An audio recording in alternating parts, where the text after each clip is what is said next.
Hello friends, आप सभी का अपने यूट्यूब चैनल पर स्वागत है। इस वीडियो में हम बात करने वाले हैं BEd second semester science student के लिए जो पहला पेपर होता है उसके क्वेश्चन एंड आंसर कि आपका कितना अंक आने वाला है, आप कौन कौन से क्वेश्चन सही करके आए हैं और कौन से क्वेश्चन गलत करके आए हैं। तो यहाँ पर हम डिटेल वीडियो देने वाले हैं कि कौन से क्वेश्चन का सही आंसर होने वाला है, इसलिए वीडियो को एंड तक देखते रहें। वीडियो को लाइक करें, शेयर करें और अभी तक चैनल को सब्सक्राइब नहीं किए हैं या चैनल पर पहली बार विजिट कर रहे हैं तो तुरंत चैनल को सब्सक्राइब कर लें, बेल आइकन के साथ साथ आल के बटन पर क्लिक कर लें, जैसे कि सारी इन्फॉर्मेशन आपके पास सबसे पहले और फ्री में पहुंचती रहे। तो चलिए फ्रेंड्स, वीडियो को स्टार्ट करते हैं। आपकी जानकारी के लिए बता दें कि यहाँ पर जो सीरीज रहने वाला है वो डी सीरीज रहने वाला है, लेकिन क्वेश्चन आपके सेम रहेंगे, आप मिलान कर सकते हैं। आपका ABC जो भी यहाँ पर बुकलेट सीरीज है वहाँ पर आप मिलान कर सकते हैं। यहाँ पर पहले क्वेश्चन की बात करें तो भौतिक विज्ञान की शिक्षा में वास्तविक जीवन के उदाहरण और अनुप्रयोगों का उपयोग करने का महत्व क्या है, यानी what is the significance of using real life example and applications while teaching physical science. यानी कह रहा है कि भौतिक विज्ञान में शिक्षा के वास्तविक जीवन के उदाहरण और अनुप्रयोगों का उपयोग करने का महत्व क्या है। तो यहाँ पर क्या क्या गलत हो जाएगा, ऑप्शन नंबर डी गलत हो जाएगा, क्योंकि उसमें कहा गया इससे जीवन को कठिन विषयों को समझाया बचाया जा सकता है, गलत आंसर हो जाएगा। बी आंसर गलत हो जाएगा क्योंकि इसमें लिखा है इससे कक्षा को अधिक मनोरंजक बनाया जा सकता है। अब आप ध्यान दीजिएगा ऑप्शन ए और ऑप्शन सी में, जिसमें ऑप्शन ए में लिखा है इसमें इससे सामग्री को आसानी से याद किया जा सकता है, कुछ सही लग रहा है, लेकिन अगर आप ऑप्शन सी को पढ़ेंगे इसमें रोजमर्रा के जीवन में वैज्ञानिक अवधारणाओं के महत्व को देख सकते हैं, यानी it helps student to see the relevance and practicality of scientific concept in everyday life. यहाँ पर आप क्वेश्चन नंबर ए का ऑप्शन जो सही रहने वाला है वो ऑप्शन सी सही रहने वाला है। इसके बाद सेकंड क्वेश्चन देख लेते हैं। सहकारी शिक्षा गतिविधियों का भौतिक जीवन कक्षा में लाभ है क्योंकि वे, यहाँ पर ऑप्शन डी गलत हो जाएगा क्योंकि शिक्षक के लिए संचालन करने में आसान होता है। ऑप्शन नंबर सी यहाँ पर सही होगा क्योंकि यहाँ पर लिखा है कि सहकारी टीम संचार एवं समस्या समाधान कौशलों को प्रोत्साहित करते हैं। तो देख लीजिएगा ऑप्शन नंबर सी यहाँ पर सही रहने वाला है। नेक्स्ट क्वेश्चन देखते हैं। क्वेश्चन नंबर तीसरा, यहाँ पर लिखा है भौतिक विज्ञान कक्षा में उत्सुकता, रचनात्मकता और आत्मनिर्देशित अध्ययन को प्रोत्साहित करने के लिए कौन सी शिक्षण प्रवृत्ति है। तो यहाँ पर देख सकते हैं इसका जो सही आंसर रहने वाला है रटने की है, बिल्कुल नहीं है। शिक्षक केंद्रित यानी टीचर सेंटर्ड बिल्कुल नहीं है। लेक्चर बेस्ड बिल्कुल नहीं है। यहाँ पर क्या है, इंक्वायरी बेस्ड लर्निंग एंड अन्वेषण। यहाँ पर देख सकते हैं ऑप्शन सी सही रहने वाला है। क्वेश्चन नंबर 4 की बात करें तो यहाँ पर लिखा है कि शिक्षा तकनीक भौतिक विज्ञान की शिक्षा में कौन सी भूमिका निभा सकती है, यानी शिक्षा जो तकनीक है भौतिक विज्ञान की शिक्षा में कौन सी भूमिका निभा सकती है। तो इसका जो सही आंसर रहने वाला है वो इंटरैक्टिव सिमुलेशन, वर्चुअल प्रयोग और मल्टीमीडिया साधनों के प्रयोग से शिक्षा को सुधारना, ये ऑप्शन सही है। अदरवाइज देख सकते हैं और ये ऑप्शन बिल्कुल गलत है, यानी क्वेश्चन नंबर 4 का सही ऑप्शन है वो ऑप्शन नंबर सी है। उसके बाद क्वेश्चन नंबर 5 देख लेते हैं कि विभिन्न शिक्षण आवश्यकताओं का सम्मान के लिए विभिन्न भौतिक विज्ञान कक्षा में कौन सी शिक्षण तकनीक का प्रयोग किया जा सकता है। तो यहाँ पर जो सही ऑप्शन रहने वाला है वो छात्रों को उनके अकादमिक प्रदर्शन के आधार पर समूहीकृत करना, यहाँ पर सही ऑप्शन रहने वाला है। क्वेश्चन नंबर 6 देखते हैं। क्वेश्चन नंबर 6 कह रहा है कि यहाँ पर भौतिक विज्ञान कक्षा में शिक्षक कैसे एक सकारात्मक और समावेशी शिक्षा का माहौल बना सकते हैं, यानी कक्षा में एक कैसे पॉजिटिव एवं समावेशी माहौल एक शिक्षक बना सकते हैं। तो यहाँ पर पहला ऑप्शन है छात्रों के बीच प्रतियोगिता को प्रोत्साहित करके, गलत लग रहा है। यहाँ पर जो ऑप्शन लग रहा है छात्रों को प्रश्नों को निरुत्साहित करके, गलत लग रहा है। यहाँ पर फोर्थ ऑप्शन देख लेते हैं कि उच्च उत्कृष्टता प्राप्त वाले छात्रों को ध्यान करें, गलत है। सभी छात्रों को सम्मान करके, भिन्नता को मूल्यांकन करके एवं सहयोग एवं खुले संचार को प्रोत्साहित करें, ऑप्शन नंबर सी बिल्कुल सही रहने वाला है। क्वेश्चन नंबर 7 देखते हैं कि विज्ञान शिक्षकों के लिए नियमित व्यावसायिक विकास का महत्व क्या है, यानी विज्ञान शिक्षकों के लिए जो नियमित व्यावसायिक विकास करना चाहिए उसका महत्व क्या होता है, यानी what is the importance of continuous professional development of science teachers. तो यहाँ पर है ये आवश्यक नहीं क्योंकि उन्हें पहले विषय ज्ञान है, गलत है। उन्हें अधिक पैसे कमाने में मदद मिलती है, गलत है। इससे का उनके काम के लिए भार अधिक बढ़ता है, तनाव अधिक बढ़ता है, गलत। यह तो उनके सच्चे कौशल को और उन्नत करता है और उन्हें नवीनतम सोच से अपडेट रखता है और छात्रों को शिक्षा परिणामों को सुधारता है, ऑप्शन नंबर सी बिल्कुल सही रहने वाला है।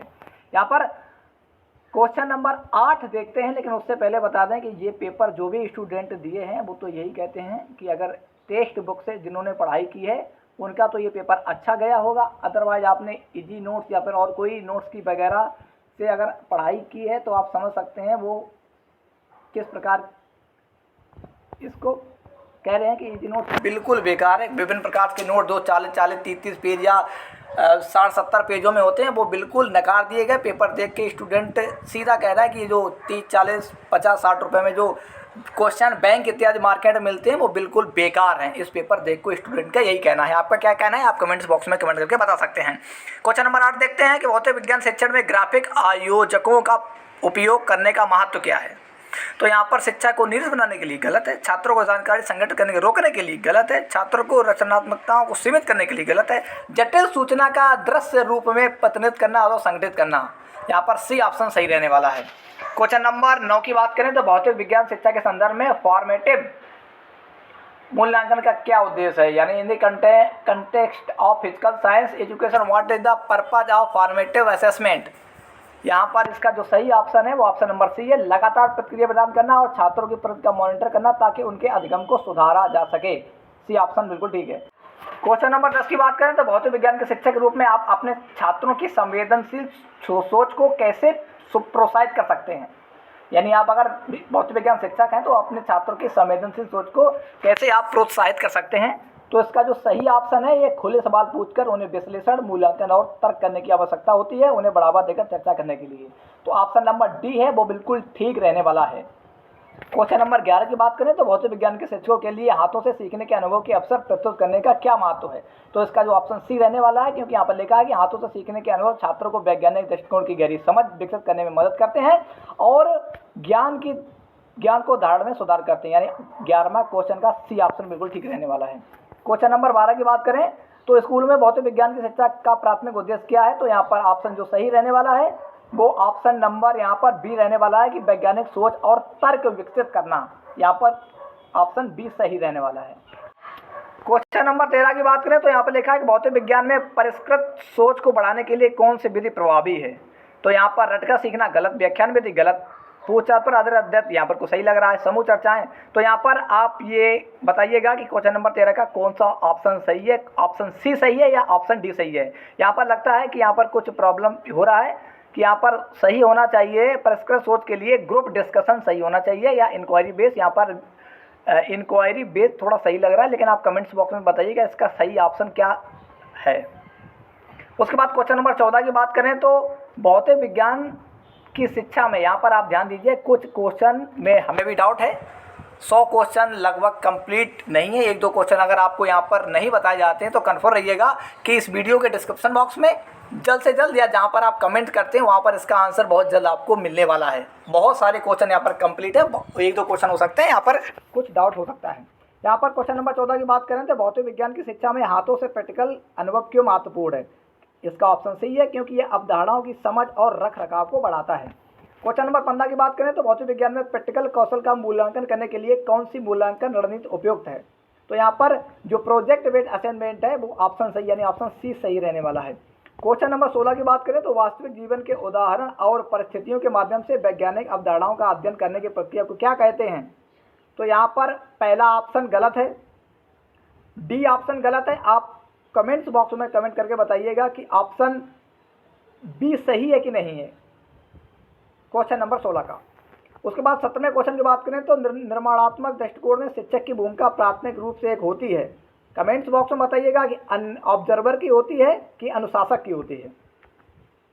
क्वेश्चन नंबर 18 की बात करें तो भौतिक विज्ञान शिक्षा के संदर्भ में हैंड्स ऑन शिक्षा का क्या महत्व है। तो इसका सही ऑप्शन है करके और प्रयोग करके शिक्षण, यानी ऑप्शन सी सही रहने वाला है। 19वां क्वेश्चन की बात करें तो भौतिक विज्ञान कक्षा में छात्रों की सक्रिय भागीदारी सुनिश्चित करने का सबसे प्रभावी तरीका क्या है। तो यहाँ पर conducting hands on activities in experiment, यानी हाथों से गतिविधियाँ और प्रयोग करवाना, यानी ऑप्शन नंबर सी बिल्कुल ठीक है। क्वेश्चन नंबर 20 की बात करें तो भौतिक विज्ञान की शिक्षा में तकनीक को एकीकरण करने का क्या महत्व है। ऑप्शन नंबर सी ठीक है, क्योंकि यहाँ पर लिखा है यह दृश्यमान प्रयोगशील और समझ को बढ़ाता है। क्वेश्चन नंबर 21 की बात करें कि छात्रों की सोच को उत्तेजित करने के लिए उत्साहवर्धक प्रश्न पूछने की प्रक्रिया को क्या कहते हैं। तो यहाँ पर आपको कमेंट्स बॉक्स में बताना है कि ऑप्शन नंबर बी और ए में कौन सा सही है, गाइडेड प्रैक्टिस या स्कैफोल्डिंग।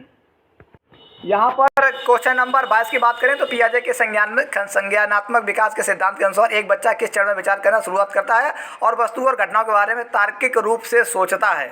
तो यहाँ पर यानी ऑप्शन ए सही लग रहा है। उसके बाद क्वेश्चन नंबर 23 की बात करें तो भौतिक विज्ञान की शिक्षा करते समय शिक्षक विद्यालय में रचनात्मकता और कल्पना को कैसे प्रोत्साहित कर सकते हैं। तो ऑप्शन नंबर सी ठीक है, क्योंकि यहाँ पर लिखा है कि छात्रों को खुली समस्या समाधान गतिविधियों में शामिल करें, तभी वो सही कर सकता है। उसके बाद क्वेश्चन नंबर 24 की बात करें तो भौतिक विज्ञान की शिक्षा में दृश्य यानी विजुअल सहायकों का उपयोग करने का क्या महत्व है। इसका सही ऑप्शन ये है तीसरा, क्योंकि यहाँ पर लिखा है कि दृश्य सहायक सिद्धांतों को बेहतर समझने और याद करने में मदद करते हैं। क्वेश्चन नंबर 25 की बात करें तो भौतिक विज्ञान की शिक्षा में रचनात्मक मूल्यांकन की क्या भूमिका है। तो यहाँ पर रचनात्मक मूल्यांकन क्या करता है, ऑप्शन देख लीजिएगा, विचार करिएगा, उसके बाद सी ऑप्शन ठीक है, क्योंकि यहाँ पर लिखा है कि शिक्षण प्रक्रिया के दौरान निरंतर प्रतिक्रिया और अधिगम सुधार करना, ऑप्शन नंबर सी ठीक है। उसके बाद 26 क्वेश्चन की बात करें तो भौतिक विज्ञान की शिक्षा के लिए निर्माणात्मक दृष्टिकोण की कौन सी अनिवार्य विशेषता है। तो 26 क्वेश्चन का ऑप्शन नंबर सी ठीक है, क्योंकि यहाँ पर लिखा है कि सक्रिय भागीदारी और परिष्कृत सोच को प्रोत्साहित करना, promoting active engagement in critical thinking. Question number 27 की बात करें तो भौतिक विज्ञान की शिक्षा में कॉन्सेप्ट मैपिंग का क्या महत्व है। यहाँ पर इंग्लिश प्रेफर करिए थोड़ा, अगर आपको हिंदी पढ़ने में कुछ भी दिक्कत है तो यहाँ पर what is the significance of concept mapping in teaching physical science, यहाँ पर आप पूछा गया है कि क्या महत्व है। इसका सही ऑप्शन है यह जटिल वैज्ञानिक अवधारणाओं को सरल बनाता है।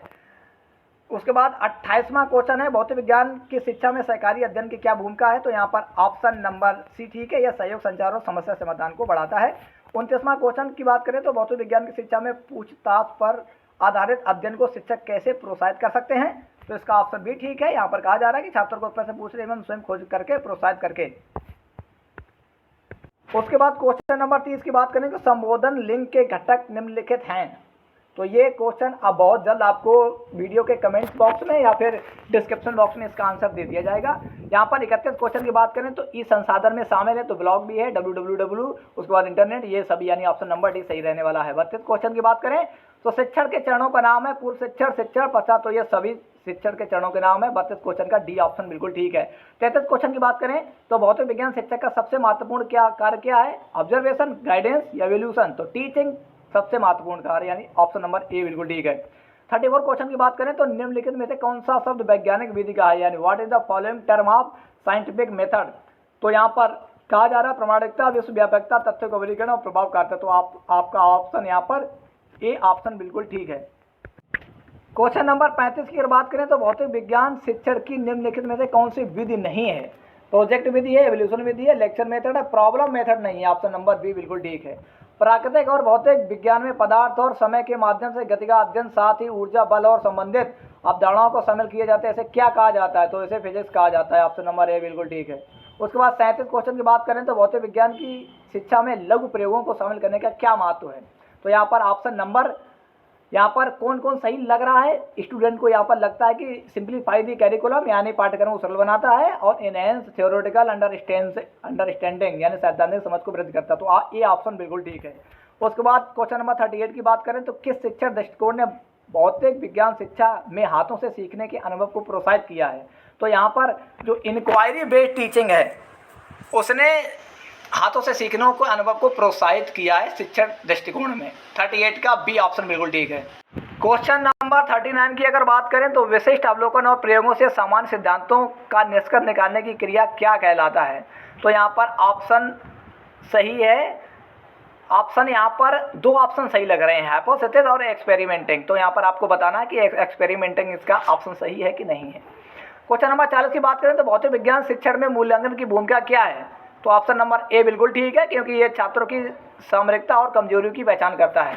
क्वेश्चन नंबर 41 की बात करें तो छात्रों में वैज्ञानिक सोच को बढ़ाने के लिए कौन सी रणनीति का प्रयोग किया जाता है, यानी which strategy can be used in encourage scientific thinking among student. तो यहाँ पर जो ऑप्शन ठीक रहने वाला है वो डी ऑप्शन है ना, following step by step instruction. तो यहाँ पर जो सही रहने वाला है कदम कदम पर प्रेक्षणों का पालन करना, यानी ऑप्शन नंबर डी बिल्कुल ठीक रहने वाला है। क्वेश्चन नंबर 42 की बात करें, क्वेश्चन नंबर 42 कह रहा है कि भौतिक विज्ञान की शिक्षा में तकनीक को एकीकृत करने का सबसे प्रभावी तरीका कौन सा है। तो ऑप्शन अगर पढ़ के आप सही से पढ़िएगा तो उसमें लिखा है कि इंटरैक्टिव सिमुलेशन और वर्चुअल लैब का प्रयोग करना। ऑप्शन नंबर बी बिल्कुल ठीक है। 43 क्वेश्चन की बात करें तो भौतिक विज्ञान की शिक्षा में कॉन्सेप्ट मैपिंग का महत्व क्या है? तो यहाँ पर ऑप्शन जो सही है, जटिल सिद्धांतों को सरल बनाना, तो यानी सिंप्लीफाई कॉम्प्लेक्स थ्योरीज, यानी ऑप्शन नंबर सी बिल्कुल ठीक है। क्वेश्चन नंबर 44 की बात करें तो किस पाठ्य चर्चा रणनीति में छात्रों की सक्रिय भागीदारी वाले वाद विवाद में होती है? तो ये क्वेश्चन आपके लिए होमवर्क है, लेकिन बहुत जल्द आपको वीडियो का डिस्क्रिप्शन बॉक्स या फिर जहाँ पर आप कमेंट्स करते हैं वहाँ पर इसका आंसर दे दिया जाएगा। क्वेश्चन नंबर 45 की बात करें तो किस शिक्षण रणनीति ने छात्रों को छोटे समूहों में सहकार से समस्याओं का समाधान करने के लिए प्रोत्साहित किया है? Which teaching strategy encourage student to solve problem by working collaborative in small group, यानी सहकार से समस्याओं को समाधान करने को प्रोत्साहित किया है। तो सहकार यानी इंडिविजुअल असेसमेंट होगा नहीं, पीयर ट्यूटरिंग होगा नहीं। यहाँ पर आप ऑप्शन बताइएगा, सी ऑप्शन सही है कि नहीं है, कमेंट्स बॉक्स में कमेंट करके जरूर बताइएगा। उसके बाद क्वेश्चन नंबर 46 की बात करें तो भौतिक विज्ञान शिक्षा में निरूपणात्मक यानी फॉर्मेटिव असेसमेंट यानी निरूपणात्मक मूल्यांकन का उद्देश्य क्या है? तो ऑप्शन नंबर सुधार के लिए क्षेत्रों की पहचान करना, यानी ऑप्शन नंबर डी बिल्कुल ठीक है। क्वेश्चन नंबर 47 की बात करें कि छात्रों को भौतिक विज्ञान के सिद्धांतों को सीखने के लिए सबसे अच्छा तरीका कौन है? तो यहाँ पर जो सही ऑप्शन है हैंड्स ऑन एक्सपेरिमेंट, यानी ऑप्शन नंबर बी 47 का बिल्कुल ठीक है। क्वेश्चन नंबर 48 की अगर बात करें तो भौतिक विज्ञान कक्षा में प्रयोगों का आयोजन करने का क्या उद्देश्य होता है? यानी what is the purpose of conducting experiment in the physical science classroom? क्यों किया जाता है, क्या उद्देश्य होते हैं? तो यहाँ पर महत्वपूर्ण और समस्या समाधान कौशलों में सुधार करना है, ऑप्शन नंबर बी बिल्कुल ठीक है। यहाँ पर ऑप्शन डी बिल्कुल नहीं होगा क्योंकि ये समय की बचत करता नहीं, छात्रों को मनोरंजन प्रदान करता नहीं, याददाश्त का मूल्यांकन करना गलत, ऑप्शन नंबर बी बिल्कुल ठीक है क्योंकि यहाँ पर कहा जा रहा है कि to enhance critical thinking and problem solving skill, option number B बिल्कुल ठीक है 48 क्वेश्चन का। 49 क्वेश्चन की बात करें तो भौतिक विज्ञान शिक्षण की पाठशाला में शिक्षा को और अधिक सक्रिय कैसे किया जा सकता है? तो यहाँ पर ऑप्शन ए बिल्कुल ठीक है, छात्रों की सहभागिता और चर्चाओं को प्रोत्साहित करके, ऑप्शन नंबर 49 का ए ऑप्शन बिल्कुल ठीक है। क्वेश्चन नंबर 50 की बात करें तो भौतिक विज्ञान में विजुअल एड का प्रयोग करने का क्या महत्व है? यानी what is the importance of using visual add in teaching physical science? तो यहाँ पर ऑप्शन नंबर सी बिल्कुल ठीक है क्योंकि यहाँ पर कहा जा रहा है कि यह अवधारणात्मक समझ और याददाश्त में मदद करता है। ऑप्शन नंबर और ऑप्शन को देख लेते हैं, इसका ऑप्शन सी है, लेकिन और ऑप्शन को देख लेते हैं, छात्रों को जानकारी में याददाश्त बेहतर बनाता है, यह कक्षा को और रंगीन जीवन बनाता है, गलत, यह जटिल विषयों की समझ कराने में समय बताता है, गलत, it adds in conceptual understanding and retention, यानी सी ऑप्शन बिल्कुल ठीक है। तो फ्रेंड्स ये था इसका पार्ट 1। पार्ट 2 बहुत जल्द आपको मिलने वाला है। चैनल पर अगर अभी तक नए हैं तो तुरंत सब्सक्राइब कर लें, बेल आइकन के साथ साथ ऑल के बटन पर क्लिक कर लें, जैसे कि ऐसे ही इंपॉर्टेंट वीडियो आपके पास सबसे पहले पहुंचते रहें। आपकी क्या राय है, ये पेपर बाज़ार में बिकने वाले 30, 40, 50, 60 रुपये के नोट से आया है या फिर इम्पॉर्टेंट जिस बच्चे ने इम्पॉर्टेंट किताबों से यानी बुक्स से रीडिंग की है उससे आया? आप अपनी राय कमेंट्स बॉक्स में कमेंट करके ज़रूर बताइएगा। स्क्रीन पर आपको चैनल का लोगो दिख रहा होगा, उस पर क्लिक करिए और चैनल को तुरंत सब्सक्राइब कर लीजिएगा जिसके लेटेस्ट अपडेट और इसका पार्ट 2 आपको बहुत जल्द मिले।